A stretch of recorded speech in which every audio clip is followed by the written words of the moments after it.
Welcome, everybody. Super excited to have everyone here. Welcome to our investor fireside chat. I'm Angie from Stripe, and I'm super stoked for everybody to join this session. I'm assuming everybody that's joining here are builders, B2B SaaS builders, but also super welcome if you're not, or you're thinking about building one. So our brilliant team at Stripe is here. Shout out to Dan and Steven, who are going to be manning the Q&A session. So if you have any questions at all, pop it into Q&A, and someone on our team will help address them. But I am super excited because today I'm joined today by a co-founder and general partner of Susa Ventures, Leo Polovets. Leo is an early investor in Flexport, Robinhood, and Viz, and he focuses generally in enterprise tech, software, developer tools, technical products, defense tech, and climate tech. So welcome, Leo. Hey, Angie, I'm really excited to be here. Thanks for having me.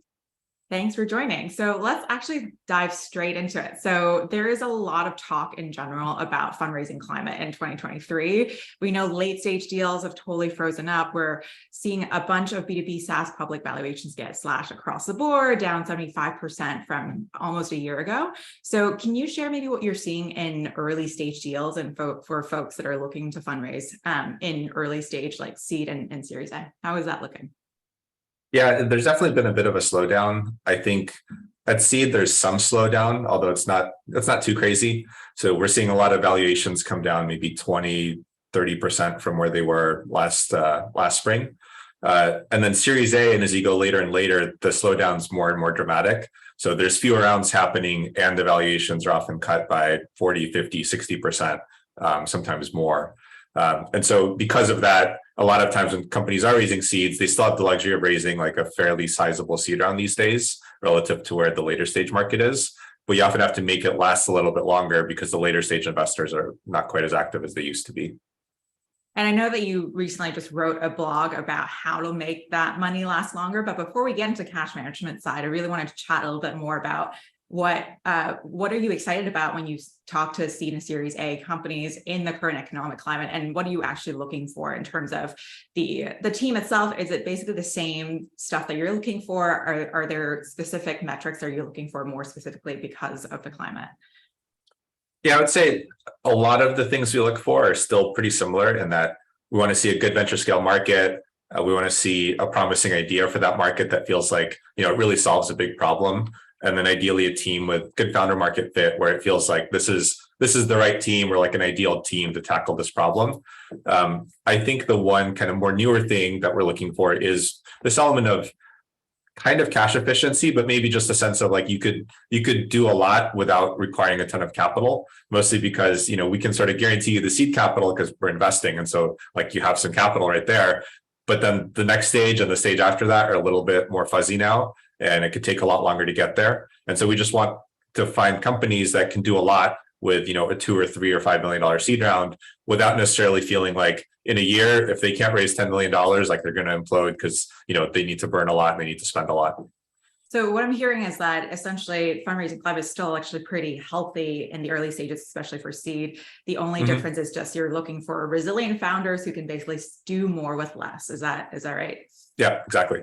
And then so continuing with the fundraising side of things, how much to raise? I know that you tweeted about building a financial model that really helps triangulate the proper round, and it's linked in his blog. But just sort of curious in terms of founders or first-time founders thinking about fundraising, pitching about 2023, how do you think about how much money to raise? I think there's a few different avenues here. I would say one is for some folks, like, for example, if you're a serial founder and you had a good exit and you can raise more, even if you don't need it, I'd probably take advantage of that just because you can. And we've seen a lot of serial founders do that. For everyone else, I think fundraising's never been easy. I think it's a little bit harder now than before. I think the biggest thing on round size is to make sure it fits your plans. And what I mean by that is you want to have some roadmap of, if I hire these people, if I have this much time, if I can launch my product and have, a year to sell it, I can get to these milestones. And you want to have a decent plan for, how much will that cost you, right? Is it $1 million? Is it 4 million? And whatever that number is, you want to really try hard to get above that number, right? So what you don't want to do is have a plan where you really need $3 million and you raise like 2.7. Because chances are, like, you're going to run out of money. You're not going to quite hit your milestones. It's going to be really hard to raise. And so you want to make sure you just have enough money for whatever you want to do. And where there's sort of a viable plan and a viable set of milestones for the end of that runway, where, you can go to Series A investors and say, I raised X million dollars. I did X, Y, and Z. And, now I'm like ready for a Series A, and you want that to be kind of a viable strategy. So the biggest thing is, it's less about like what's a specific number and more like what's your plan, and make sure you're raising the right amount for that plan, plus ideally some cushion. And on that note, around the valuation side, I know that I've heard a lot of founders say that, like, because valuations are getting slashed, that they're a little bit hesitant about getting diluted. So what is your general recommendations about thinking through valuation in this current climate and folks that actually need to raise money? What would you say to folks that are a little bit skeptical, a little bit worried about it? Well, I would say, I think there's a few roads here. Like, one is, if you don't need the money, I think you can take your time, you can wait for a valuation that you like, you can make more progress and grow into a bigger valuation. If you really need cash today, then it's more of a question of like, what's the best offer you can get. And so then it's more about running a good process with a seed fundraise, trying to get as many investors interested as possible, and potentially that competitive dynamic can drive the valuation up. But in the end, like, if you need the money, whatever the offer is, usually the trade-off is either you take it or your company runs out of money. And, that second path is not very attractive. So I would say, like, valuations are down a little bit at seed. They're not down a crazy amount. So I would just kind of test the market, talk to as many good seed investors as you can. And then you can always decide what to do if you get, one or multiple offers. But I would at least try, because running out of money is not a good alternative. Do you think that the general time that it takes to fundraise is a little bit longer? And in terms of like planning on how long it's going to take to fundraise, what would you say? Like, give it another 6 months, or is the time a little bit longer these days? I would say 6 months is probably like the top end of what I'd budget for. We sometimes see companies take longer than that, but it's pretty rare. And usually if it seems like it's taking that long or will take longer, it probably means maybe you're pitching the wrong investors, maybe you're asking for too much, maybe you need to make more progress, where it's less about you should spend 9 months fundraising instead of 6, and maybe the story should change a little bit. For most founders, I think from the day they start working on the pitch deck to when they have the money in the bank, probably something like 3 to 5 months is pretty common, where, take some time to prep your materials and do some practice sessions, a month or 2 or 3 are pitching, and then like a month of, kind of the legal diligence process and signing a term sheet and getting the money wired. So I think on the fundraising side, it sounds like things are actually still pretty positive, especially on a seed and Series A. And there's a lot of gloom and doom, but that's more on the later stage, and you're really looking for founders who are a little bit more resilient. So let's actually talk about the operations side, because I know that you wrote a bit about money management and how that's really important, and that's sort of the key. I've also heard that there are a lot of founders that are sort of running out of money and weren't really expecting a sudden shift in the fundraising climate. So can you maybe talk about why it happens, and how basically, so we can help founders to prevent running out of money if they're in a similar boat?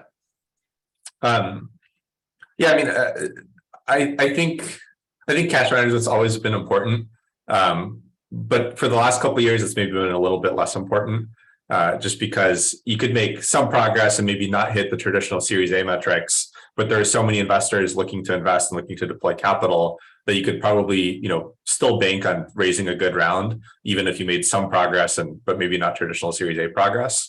And I think those days, that was very much the case in 2020, 21, early 22. And then the market really shifted. And so now you really need to make good progress and have like these kind of Series A milestones to raise your next round. And so I think because of that, you have to make real progress. Like, you can't just sort of assume like, well, if we make a little bit of progress and like we launch a product that looks pretty, we have a waiting list, like we can go raise a Series A, because that's just not the case anymore. And so because of that, I think that cash management piece is really, really important. And there's a bunch of different directions that companies can go in to try to make the money last longer. So part of it is you could try to get more cash, right? Some companies are raising flat rounds or raising top ups from investors that are insiders. There's debt financing and revenue financing, which is actually especially relevant to B2B companies that often have revenue early on. Or, there's things like R&D credits, or you could use a high yield account where you earn like 5% on the money in the bank instead of 0%. So there's all these little things that can help you, increase your budget a little bit. And then in parallel, you want to be thinking carefully about costs. You want to be trying to increase your revenue, maybe experiment with your pricing, and just try to be as kind of lean and efficient as possible. And on the cost reduction side of things, I know that you mentioned a couple of things in your blog, which is just sort of like, considering dead time when you're actually thinking about getting more employees on board, and don't hire a front-end engineer too early before you're ready to build. Do you want to maybe dive a little bit deeper into sort of cost reduction side of things, and give a little bit more of your advice on what other things that they could do? Yeah, I think there's a lot of stuff to do here. I think, some of the big ones that people do is you could negotiate with vendors, because most of them would rather figure out something that works for you rather than just lose you completely as a customer. Especially if, the vendors are also like high margin SaaS businesses. They're often willing to be pretty flexible on terms and, amounts and when you pay them. I think the biggest one that I think is important is to move your costs like to over time instead of upfront as much as possible.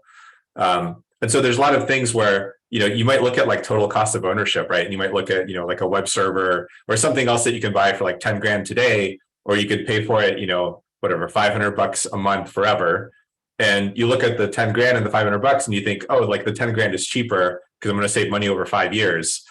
But if you have, a year of runway, like you're never going to hit that 5-year mark. And so it's much better to lower your costs and pay gradually than to just have these big expenses up front, because then it frees up a lot more cash today where you could spend it on sales or hiring or other things.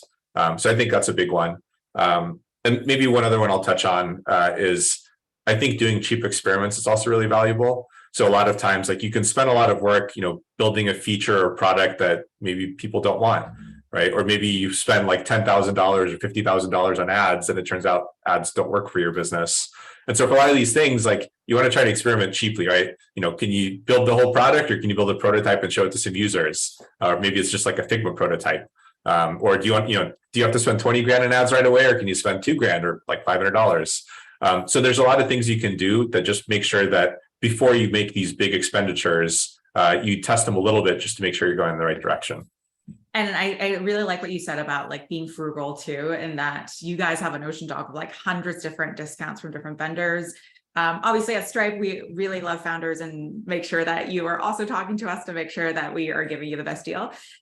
So I think I saw there's some questions around just like around the metrics for seed specifically. I think a lot of folks are really questioning what are the specific metrics like growth or revenue that you're really looking at, and maybe we can pick a more specific example in B2B SaaS so that we can really ground the example. So I think the question is really around the seed metrics that you're looking for. So people are going to hate this answer, but it really depends.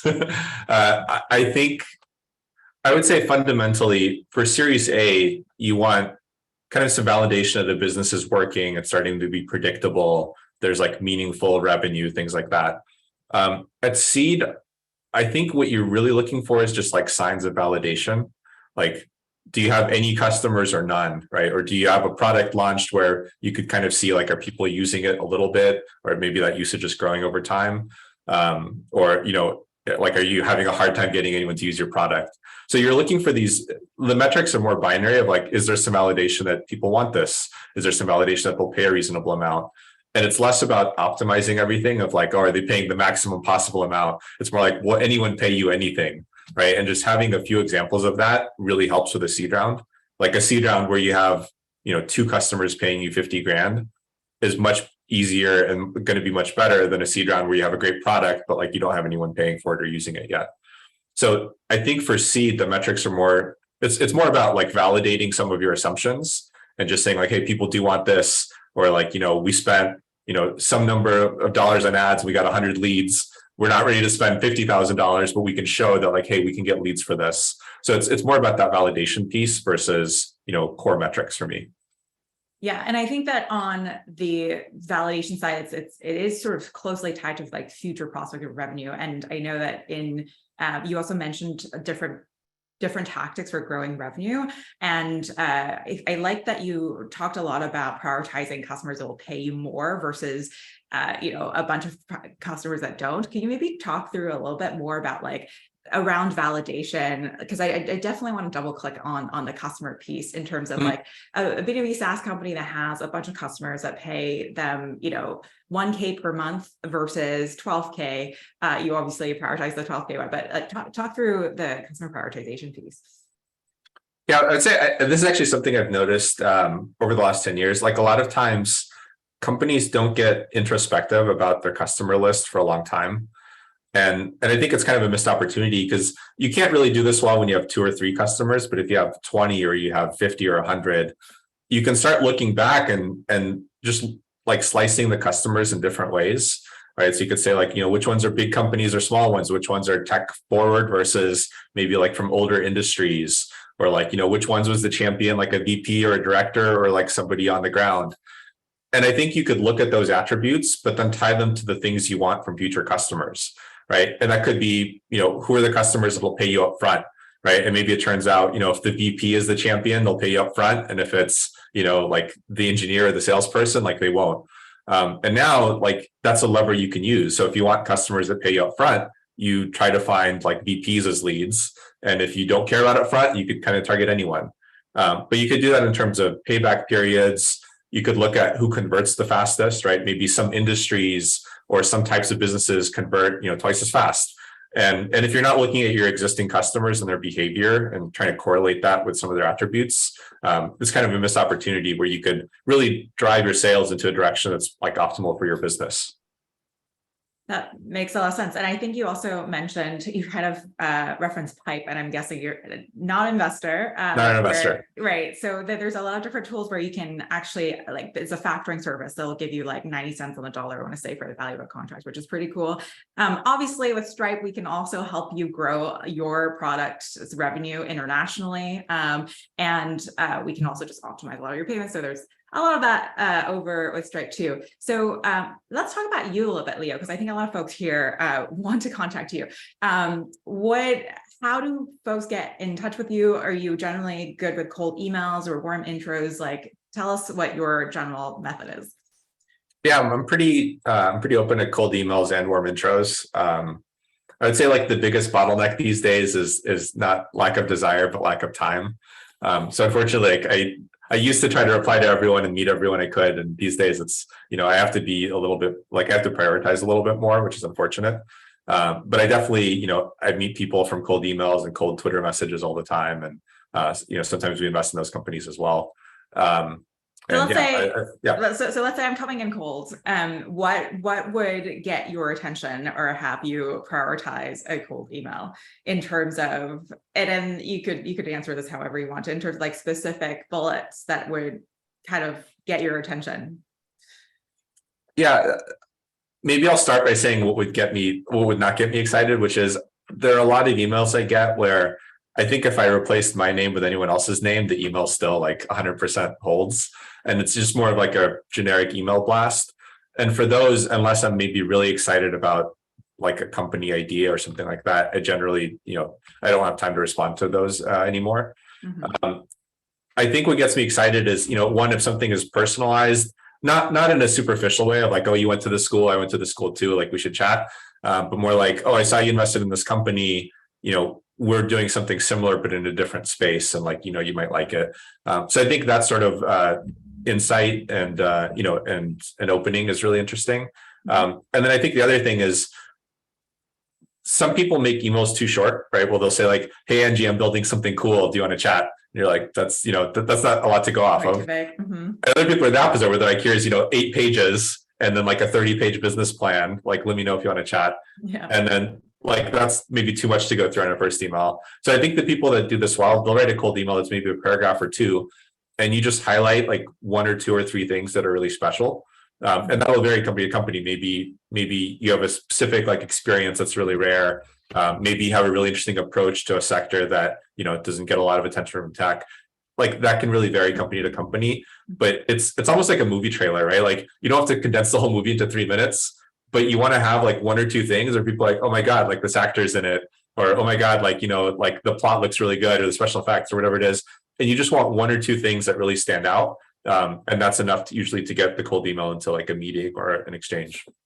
Okay, so a good trailer that has a huge market and a really unique value prop and paying customers would probably get your attention. So, Yeah. Okay, so we got your attention. We're in a meeting. What happens the first 15 minutes? I think what I love covering personally is sort of, why is this problem important in general, right? Which was maybe market size, basically. Why is it important to you? Because startups are hard. And so, there's lots of ups and downs, and if it's something meaningful to you and that you really care about, it makes it a lot easier to persevere through those. And then finally, like kind of what's your plan and like, why is this the plan, right? Because a lot of problems have so many different approaches you can take. It's like, why did you pick this one? And like, why not this other one? And, what made you go in this direction? And I think understanding that is something that I really value and appreciate. And so what are your top 3 pieces of advice to founders that are looking to raise? Because it sounds like there are a lot of folks here that are looking to raise their seed round actually in the next few months. For people looking to raise, well, I would say there's a few things. So first, I try to make a plan, right? And, for what could the next couple of years look like if you raised, and this is kind of goes back to that previous question. You want to make sure you're going out for like to fundraise for a proper amount, right? Like it's not way too big, it's not way too small. It's sort of what you need for your plan. Mm-hmm. I'd also, if you're not raising now, but you're raising, let's say in 2 or 3 or 6 months, I'd maybe make a list of the risks that you perceive in the business, or maybe that you think an investor would perceive. And I'd kind of rank them as like, well, what's the biggest risk here? And whatever progress you can make on the biggest 1 or 2 or 3 risks, those are the things that'll make your fundraise easier, right? So like, for example, if you're an amazing technical team with no sales experience, you can build product for the next 3 months and like investors won't give you a lot of credit because they'll kind of be like, well, you're an amazing technical team. Like I already knew you could build the product. You didn't really prove that much extra. But if you spend the next 3 months, maybe, prototyping the product a little bit, but getting some pre-sales or talking to a lot of customers, or like, that's the kind of thing that investors would give you a lot of credit for. Because you really like de-risked a part of the business, which is like, maybe can you sell it or can you find customers? And so this will vary business to business, but you really want to focus on like, what are like the scariest things about my company? And then can I like check off 1 or 2 of those boxes before I raise? Because you get a meaningful valuation step up for that. You'll get more investor interest. You could raise a bigger round. So I'd really try to prioritize those things in the near term. And maybe I think you asked for 3. Third thing I'd say is, talk to some investors early on, even if it's informal, because it helps you calibrate a little bit of like, what questions are they asking? Where are they seeing hesitations? Like, where are they excited? And that might help you prioritize a little bit. Yeah. That's awesome. And with that, we can actually go into the Q&A. And I got a question for Caroline, which is that, do you see companies actually staying smaller and diving deeper into, building the product or getting into the market a little bit deeper for a period rather than raising money and growing right away? How would you answer that? I'm not sure if this is referring to pre-seed or post-seed. Pre-seed, I do see this happen a little bit, but it really depends on the founder's resources, right? Because a lot of people they understandably can only self-fund for so long. So I think early on, at least for that first round, maybe it's a pre-seed, maybe it's a friends and family round. Those usually happen pretty early because otherwise it's just hard to have any resources at all. When you're talking more a little bit later, like maybe after a seed round, we definitely do see teams staying lean longer. And actually, in my experience, I think a lot of the teams in our portfolio that have been really successful were actually ones where, they didn't like raise 5 million and immediately grow burn to like 300K a month. It was more like maybe they raised 4 or 5 million, but the burn was like 30K a month for a while. And they kept iterating on the product. They hired kind of prudently. And then once they saw something working, that was when they started to be a lot more aggressive with the spending. And so I think that that's something we saw a lot of pre-2020. And then maybe the last couple of years, like some of the discipline around that went away. But now it's coming back, which I think is a good, healthy thing. Mm-hmm. And Natalia has another question, which is, how do you think about adoption versus revenue leading to the Series A raise? It seems like they want to test product market fit by charging subscription fee, but they don't want to throttle adoption. Would welcome your thoughts. I think investors give you credit for testing things. So maybe one way to think about it is like, I don't know if you have to turn on revenue for everybody, right? Maybe for like a week, you have a page for like new visitors to test, would they pay a certain amount for something, right? And And so if you go like into a Series A pitch and you say we have 100,000 users or whatever, or 50 customers, or 50 paying company or 50 non-paying companies, but we've tested it with these 3 companies and they said they are willing to pay and they sign contracts. Like investors will sort of assume, oh, that probably holds for all 50 companies and not just these 3. And so they give you a lot of credit for that, even if for a while you decide you want to keep growing without charging or, or basically like deferring revenue for a while. Okay, very cool. So I guess, do we have one last question? If you have a great product, but need more money essentially to get it in front of customers, how do you get the funding to finish the product? This is a tough question. Usually, in my experience, usually it's relying on your previous investors. And so this is where you see a lot of like insider rounds and seed extensions and things like that. Because it's usually harder to convince somebody on the outside to like fund a product that's, if you've already had funding, it's like 3/4 built and you need more money to finish building it, but there's still questions about, is this the right product? Will people use it? That can be a hard thing to get funding for. So I think if you have insider investors, I'd really lean on them. I've seen people do weird, weird creative things, like maybe you do services or like Airbnb sold, cereal for a while. So there's other ways you could maybe make money on the side to help fund a business. Although it's hard to do that for a long time or at a very large scale. But it's definitely a tricky problem. And I would say like the one other thing that can help is like if you prove out other things about your product, right? Going back to the de-risking piece. So for example, if you put up, a wait list and you get, 10,000 people signing up, that can get investors excited, even if the product's not built yet or not fully built yet. And so maybe there's something else you could do besides building the product that'll help you fundraise. Super awesome answer. And do you, what are some spaces that you're most excited about this year? Or I think this is more of a personal question, but what are some technologies you're interested in? Yeah, so I would say for me, my perennial focus has been B2B SaaS. That's where I've spent most of my time. In the last year or two, I've been getting a bit more interested in specifically like security and defense, which I think are pretty timely these days, given all the global stuff going on. And I think like robotics and manufacturing are also pretty interesting. So I've been delving into those a little bit. But I love learning about new ideas. So I'm pretty open-minded when it comes to spaces, more or less when it's B2B. When it's B2C, I'm a lot less experienced there. Awesome. And Leo, for folks that want to reach out to you, is Twitter the right place to just slide into the DM, or any other ways that they can reach out? Yeah, Twitter is great. I'm Leo Polovets there. And then my email is leo@susaventures.com. So I try to be responsive there, although I'm not sure what kind of volume a Stripe event will get. I bet it's pretty high. Yeah, well, thank you so much for joining us. I think this is time. Thank you everyone for joining us. We have the final edition of our series, which is a no code for SaaS fireside and a demo on March 16th. You'll get an invite in your inbox shortly after this webinar. And again, thank you. My name is Angie. Thanks so much for joining us. Thanks for hosting me. This is awesome. Thanks, Leo.